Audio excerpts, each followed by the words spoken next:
Salutations. Captain America here, and I'd like to weigh in on the EU referendum on the 23rd of June. I may be an American, but international affairs affect the entire world over, and I believe it's important to attempt to help shape the world. But before we get started, it's important to know, what is Brexit? What's this vote on the referendum about? It started with the Brexit movement. The Brexit movement is a movement within the United Kingdom on behalf of their people to leave the European Union and regain their sovereignty as a lone-standing nation.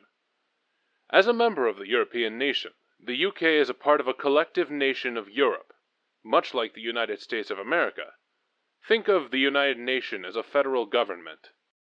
Keeping in mind that the state of the UK are allowed to make their own laws, Acts of Parliament known as statutes, the EU as the overlying governmental body are allowed to pass down laws of their own, called regulations and directives. Regulations apply directly to all EU countries, so EU regulations can be counted directly as UK law. Directives, however, set goals for each EU state to achieve. Directives must be implemented into national law through statutory but when you count EU regulations into the matter, the EU makes 65% of the UK's laws. 65% of the laws are made by people that the people of the UK did not elect into power, which means to me that the UK are not free to govern themselves, as the United States are. But now we come to one of the harder subjects for me to talk about: immigration. It's hard to talk about because my parents were Irish immigrants. Immigration can play an important role in national affairs. Immigration has the power to bolster a country, but at the same time as the UK is displayed, immigration can also collapse a country's economy and break apart its culture. The EU is a collectivist union, not an individualist nation, like the United States. Which means that the state, not the individual, decides where immigration goes. Immigrants go where the EU says they go, and the destination has next to no say in how many immigrants come into their country, or what kinds of immigrants come in, or what skills they have. The UK is having an issue where immigrants are coming into the country and do not have the skills to fill jobs within the UK. The UK is filling with unskilled, unemployed immigrants at an alarming rate, and it's beginning to take a heavy toll on the UK's economy.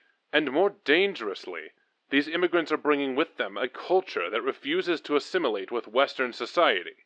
The culture is not compatible with Western living, and is tearing their country apart from the inside out. The UK have no power to police their own borders. They don't want to build any walls, at least not in the physical sense.